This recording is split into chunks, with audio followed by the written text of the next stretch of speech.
Yes, it is a legacy of fear, one that has lasted for over 2 centuries, never fully understood, never completely gone.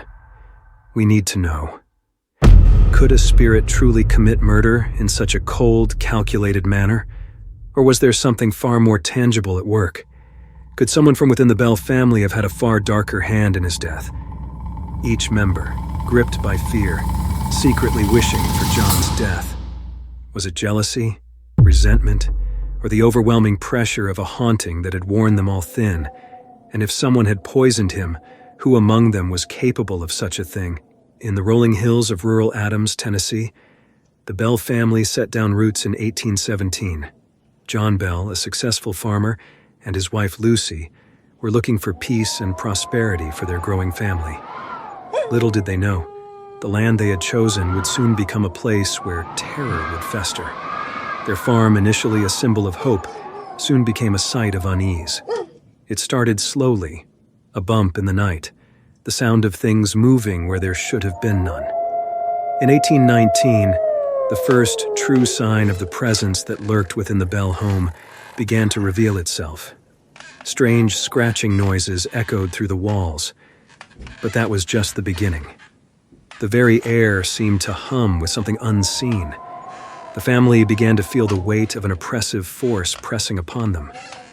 At first, they attributed these strange happenings to an overactive imagination, perhaps the creaking of the old house, the wind playing tricks on their senses. But when objects began to move on their own, chairs shifting, books flying from shelves, doubt turned to terror. Still, it was the violent, unexplained attacks that shattered their nerves. Lucy Bell, the mother, was the first to feel the sharp sting of this unseen menace. In the dead of night, she would awake to find her hair pulled, her skin burned, and a weight on her chest as if an invisible force sought to choke her. But it wasn't just Lucy. John Bell began to experience a strange malaise, a sickness that seemed to drain his strength, leaving him weak and disoriented. The strange sounds and events became more intense. As the family struggled to make sense of what was happening, the whispers of something far more sinister began to spread through the town. The Bell family was tormented by a voice, an eerie, mocking voice that seemed to come from nowhere and everywhere at once. At first it was a faint whisper, almost unnoticeable, but it grew clearer with time, filling their nights with fear. "I am here. Waiting?" it would say. The voice seemed to speak of things no one could have known. It was then that the Bell family realized the truth. They were not alone in their home. Someone was watching them, and it was not human. Word of the Bell family's plight spread through Adams like wildfire. The townspeople began to whisper about the Bell Witch, but at that time, no one could fathom the horrors that were yet to come. And then came the physical assaults, attacks that left the Bell family not just frightened, but marked. Lucy was pulled from her bed in the middle of the night, dragged by invisible hands across the floor, while John Bell's strange illness worsened with each passing day. He experienced tremors, headaches, and bouts of paralysis. The family believed they were being attacked by a malevolent spirit, one that could not be seen but was undeniably real. And it was their daughter, Betsy Bell, who seemed most affected. Once a bright and lively child, Betsy soon found herself caught in the grip of whatever force haunted their home. She was violently thrown to the ground, scratched and slapped by invisible hands. The marks on her skin were not the result of her imagination. They were real, deep, and painful, and they left her a shadow of the girl she once was. The Bell Witch had made itself known, and the question on everyone's mind was, why? What did it want? And, more than this, who was the devilish force behind it all? Again, the story is it was the witch that was that went after them. It wasn't until late August 1820 that the full horror of his condition became apparent. John Bell's once booming voice faltered. Noises, and they started seeing strange animals, and John Bell would shoot at them, and nothing would happen, or they would run off. And it talks about John Bell later on being killed by the witch. He became bedridden, unable to move, his body racked with spasms. The once proud patriarch could barely sit up in bed, his mind clouded, his body growing colder with every hour. The family watched in terror, but no doctor could provide an explanation. Then, on September 20th, 1820, everything came to a head. John Bell, already gravely ill, fell into a coma-like state.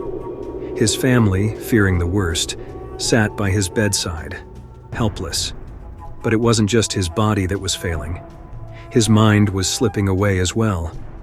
Unsettlingly, some of the last words John Bell uttered were not about his family or his past, but instead, strange, cryptic warnings. On September 26th, after 6 agonizing days, John Bell finally succumbed to his mysterious ailment. But something didn't sit right. His death came far too swiftly, and the symptoms too matched something far darker than any common illness. An autopsy was performed, and the cause of death was officially declared to be poisoning. But who could have poisoned him?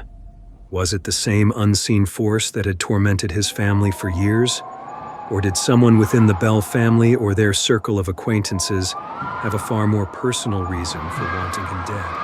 Do this, do the neighbor do this, and all of a sudden they hear the voice that they've heard so often in the house. And the spirit, as they call it, said, "I killed old John. I fixed his medicine last night, gave him a big dose of it, and he'll never get up out of that bed." And John Bell died. The poisoning itself seemed deliberate. Symptoms were consistent with a slow, painful death: vomiting, paralysis, and eventually, complete organ failure. Experts later speculated that the poison could have been introduced through food, drink, or perhaps even a seemingly innocent object, like a cup or a shared meal. But who had the access? Who stood closest to John Bell as he lay dying? Some of the Bell family members were quick to point fingers at the supernatural, attributing his death to the malevolent spirit that had plagued them for years. They believed that the Bell Witch, in a final act of wrath, had poisoned John Bell as revenge for their defiance. But the evidence didn't quite add up. As the haunting continued, the Bell family grew increasingly isolated. Tensions between family members and their acquaintances reached a boiling point. After the untimely death of John Bell that turned these simmering conflicts into an atmosphere of suspicion. Who could have been driven to poison the patriarch? Who among them had a motive dark enough to end a life so abruptly? The suspects, it seems, are as intertwined with John's life as the very land on which he built his home. Let us begin with the one person who knew him best, his own flesh and blood. Betsy Bell, John's eldest daughter, was no stranger to conflict. Strong-willed and independent, she had always clashed with her father, especially over her choice of a husband, Joshua Gardner.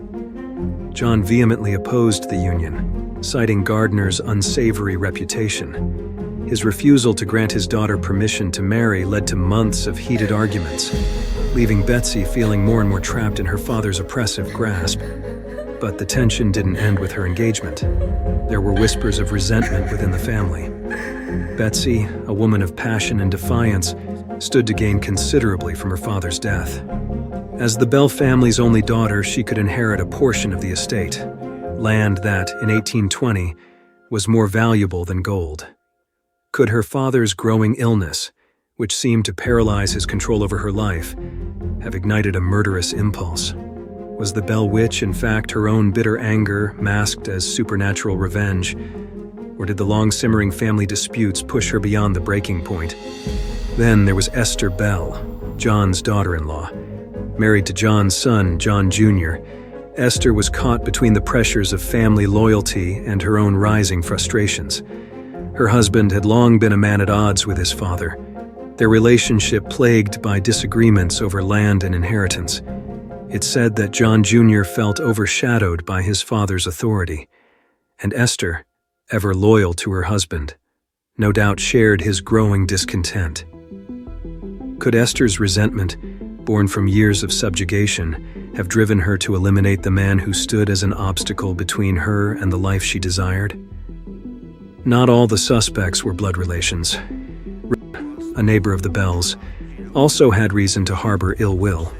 Over the years, she and John Bell had become embroiled in a bitter land dispute. Tensions flared as both parties claimed ownership of land that bordered their properties, each accusing the other of unlawful claims. It wasn't just about land. It was about pride, reputation, and who could control the future of that fertile land. Ruled by personal grievances and a desire for revenge, may have been the spark that ignited a deadly plot. Among the more curious of suspects is Richard Powell, a family friend who, despite his proximity to the Bells, had strange behaviors that raised more questions than answers. Powell had been a frequent visitor to the Bell home, often displaying an unsettling amount of interest in John Bell's deteriorating health.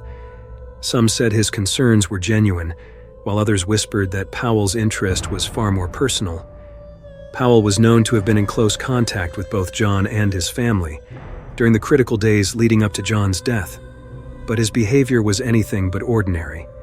He was seen arguing with John shortly before his decline, a conversation witnessed by several family members.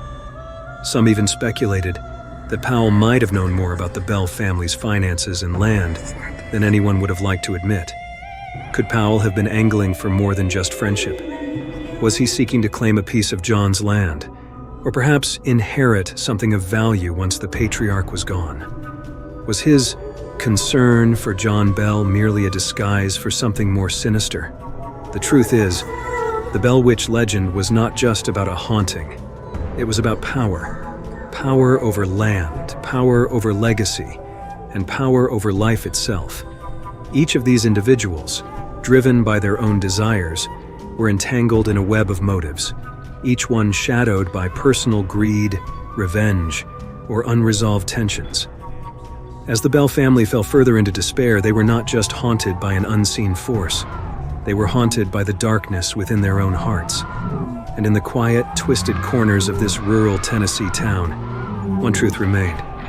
Someone, somewhere, had a very real reason to silence John Bell forever. The events of 1820, the strange deaths and the whispers of the supernatural, have woven themselves into the fabric of the town's history. The eerie feel remains to haunt. Though John Bell's death is marked in history as the tragic end of a life, his demise was but the beginning of a far more unsettling tale. The truth behind John Bell's death remains obscured, while many point to poisoning as the cause, with some experts suggesting that a slow-acting toxin was used. No one has ever definitively answered the question: who was behind it? The official records may state one thing, but the unanswered question of why a family would be driven to such extremes. The town of Adams has tried to move on, but the Bell Witch is not a tale easily forgotten. Dear viewers, do share your thoughts. Please do subscribe to Crime Lore. Till then, stay safe and stay curious.